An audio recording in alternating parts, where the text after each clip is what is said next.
আজি আমাৰ BMC Nilbagan model H স্কুলত আমাৰ এটা আজমল ফাউণ্ডেশ্যনৰ আজমল এডুকেশ্যন মিছনৰ অধীনত এটা সম্বৰ্ধনা সভাৰ আয়োজন কৰা হৈছিলে।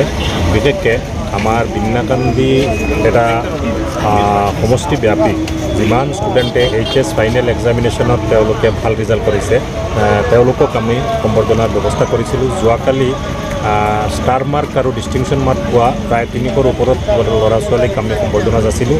আজি আমাৰ এই গোটেইকেইখন ইনষ্টিটিউট নিয়াৰ এবাউট 70 ইনষ্টিটিউশ্যন বিন্নাকান্দিৰ বিভিন্ন অঞ্চলব্যাপী তাৰ পৰা প্ৰায় 500ৰো অধিক ল'ৰা ছোৱালী তেওঁলোকে ফাৰ্ষ্ট ডিভিশ্যন পাইছে। তেওঁলোকৰ কাৰণে এই সম্বৰ্ধনা সভাৰ আয়োজন কৰা হৈছিলে আৰু এই আজমল এডুকেশ্যন মিছনৰ অধীনত তেওঁলোকক সম্বৰ্ধনা যাচা হৈছে যাতে তেওঁলোকে নিজৰ এই মেধাৰ স্বীকৃতি পাই পেলাই ভৱিষ্যতে ভাল সিদ্ধান্ত লৈ আগবাঢ়ি যাব পাৰে।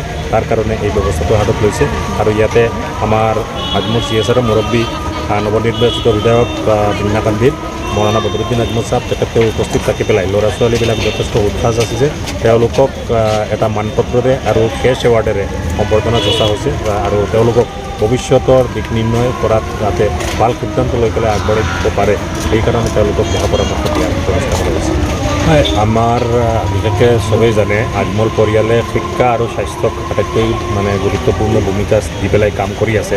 ইতিমধ্যে 100ৰো অধিক শিক্ষানুষ্ঠান অসমৰ বিভিন্ন চৌকোখিনে স্থাপন কৰা হৈছে আৰু সকলো দিশতে বিশেষকৈ মেডিকেল শিক্ষাৰ দিশত হওক ল এডুকেশ্যন হওক টিচাৰ ট্ৰেইনিং হওক বা বিভিন্ন দিশতে নাৰ্ছিঙৰ ক্ষেত্ৰত হওক সকলো দিশতে আমাৰ ইনষ্টিটিউশ্যন পাতি পেলাই ল'ৰা ছোৱালীকো দিহা পৰামৰ্শ দিয়া হৈ আছে। আৰু ইয়াতেও তেখেতে বিন্নাকান্দিৰ পৰা নিৰ্বাচিত হোৱাৰ পিছত তেখেতৰ আটাইতকৈ এটা ভাল ইনিচিয়েটিভ হৈছে যে তেখেতে গোটেই সমষ্টিখনৰ আজমল এডুকেশ্যন মিছনৰ যোগেদি পেলাই সকলো ল'ৰা ছোৱালীক সামৰি পেলাই প্ৰত্যেকৰ মেধা হিচাপত তেওঁলোকক আগবঢ়াই লৈ যোৱাৰ এটা পৰিকল্পনা হাত লৈছে আৰু ইয়াৰ যোগেদি পেলাই বিশেষকৈ শিক্ষা আৰু স্বাস্থ্যত তেখেতে এই সমষ্টিখনৰ এটা সুকীয়া স্থান দিবলৈ চেষ্টা আৰু যত্ন কৰি আছে।